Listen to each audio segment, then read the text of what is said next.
L'objectif de cet exercice est de trouver tous les nombres réels x vérifiant partie entière de x au carré est égale à partie entière de 2x moins 1.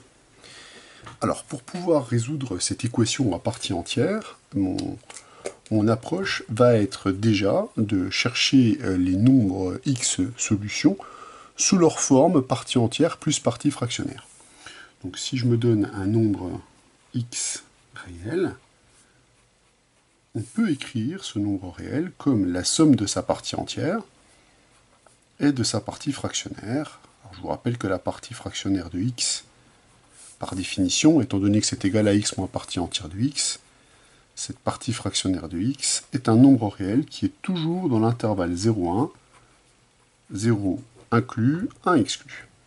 Alors, si je reporte cette information dans le calcul, donc on va tout de suite reporter ça, mais avant, je vais dire que je note S l'ensemble des solutions de mon équation, et je vais chercher des conditions nécessaires et suffisantes pour que x soit un élément de S. L'ensemble des solutions de l'équation, je vais l'appeler croix. Voilà.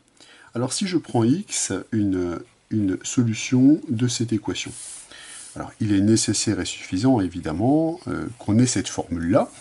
Je vais remplacer ici x dans l'expression par ce que l'on a là, et ça n'a évidemment d'intérêt et de pertinence que dans la partie entière de 2x.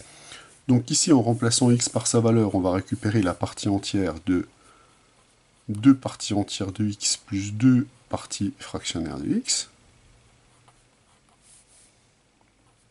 Voilà. Si on applique la propriété suivante standard sur les parties entières, on sait que quel que soit t nombre réel et quel que soit m entier relatif, la partie entière de t plus m est égale à m plus la partie entière de t. Donc je vais appliquer cette propriété-là en faisant jouer évidemment le rôle de l'entier à 2 parties entières de x, ce nombre-là étant un nombre réel. Donc, on obtient que x est une solution de notre équation à la condition nécessaire et suffisante que la partie entière de x au carré est égale à 2 fois la partie entière de x moins 1 plus la partie entière du double de la partie fractionnaire de x.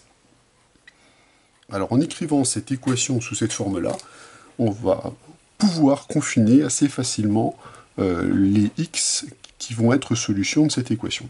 Alors en effet, comme la partie fractionnaire est un nombre réel de l'intervalle 0,1, on a donc que le double de cette partie fractionnaire appartient donc à l'intervalle 0,2. Donc, la partie entière du double de la partie fractionnaire ne peut prendre que deux valeurs. Soit cette partie entière est nulle, soit cette partie entière vaut 1. Alors on sait exactement quand est-ce que cette partie entière est nulle. Cette partie entière est nulle lorsque le double de la partie fractionnaire est compris entre 0 et 1, donc lorsque la partie fractionnaire est compris entre 0 et 1,5. Et dans tous les autres cas, elle vaudra 1. Donc on va effectuer deux cas. Premier cas, recherchons les solutions de notre équation. Avec une contrainte sur la partie fractionnaire, on va supposer que la partie fractionnaire de x est comprise entre 0 et 1. Entre 0 et 1,5, pardon. Donc supposons, dans ce cas-là, supposons qu'on ait la contrainte que la partie fractionnaire de x appartienne à l'intervalle 0, 1,5.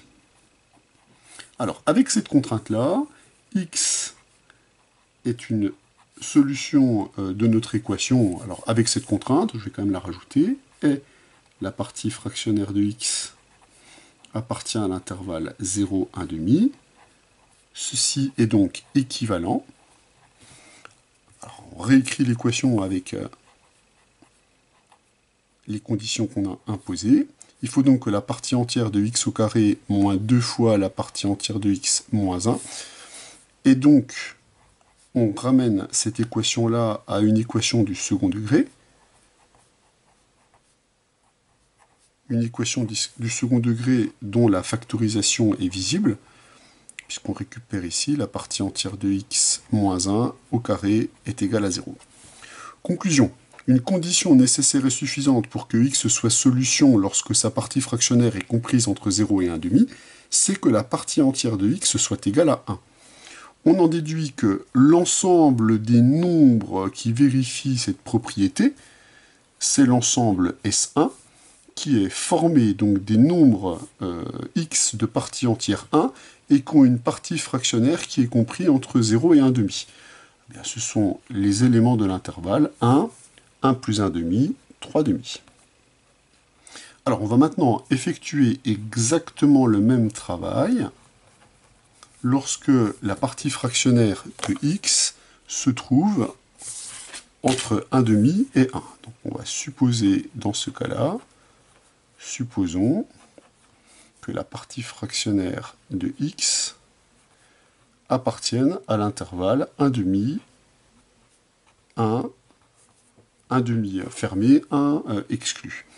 Alors, dans ce cas-là, x appartient à l'ensemble des solutions est contrainte sur la partie fractionnaire comprise entre 1,5 et 1. Ceci est équivalent, en réécrivant l'équation, à partie entière de x au carré va donc être égal à 2 fois la partie entière de x, moins 1 plus 1, puisque dans ce cas-là, comme ce nombre-là est compris entre 1 et 2, 1 inclus, 2 exclu, la partie entière de ce nombre réel vaut 1. Donc les 1 ici s'éliminent. On a donc partie entière de x, facteur de partie entière de x moins 2 qui est égal à 0. Un produit de facteurs réels est nul si et seulement si l'un des nombres réels est nul. La partie entière de x est donc nulle, ou la partie entière de x est égale à 2. Donc, quels sont les nombres réels qui vont être solution de ce problème lorsqu'on impose à la partie fractionnaire d'être compris entre 1,5 et 1 ? On peut faire un petit dessin. On va indiquer 0 ici, 1 ici, 2 ici, 3 ici, pour voir.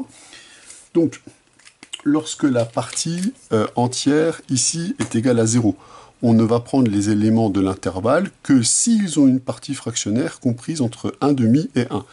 Donc les éléments qui conviennent, ce sont les éléments qui sont compris entre 1,5 et 1, 1,5 compris, 1 exclu. Et pour le deuxième cas, les éléments qui ont une partie entière égale à 2, ce sont les éléments de l'intervalle 2, 3. Mais ceux qui ont une partie fractionnaire comprise entre 1,5 et 1, ce sont les éléments qui sont dans cet intervalle-là. Donc ce sont les éléments qui vont être compris entre 2 plus 1,5, 5,5 et 3. Si on représente également maintenant les nombres complexes, les nombres réels qui vérifient la première condition, ce sont les nombres ici qui sont compris entre 1 et 3,5. 3,5, il est situé ici, donc il faut rajouter les solutions qui sont ici. Donc là, dans le deuxième cas, les nombres réels qui conviennent, ce sont les nombres réels qui sont dans l'intervalle 1,5, 1, union 5,5, 3. Donc ce sont les éléments qui sont dessinés en vert dans la figure ci-dessus. Et comme être solution de notre problème, c'est soit être dans le premier cas, soit être dans le deuxième cas, on peut donc dire que l'ensemble des solutions, c'est la réunion de l'ensemble S1 et de l'ensemble S2. Ce qui, une fois qu'on écrit la réunion simplifiée, ce sont les éléments de l'intervalle 1,5, 3,5 avec les éléments de l'intervalle 5,5, 3. Voilà les solutions de cette équation avec partie entière.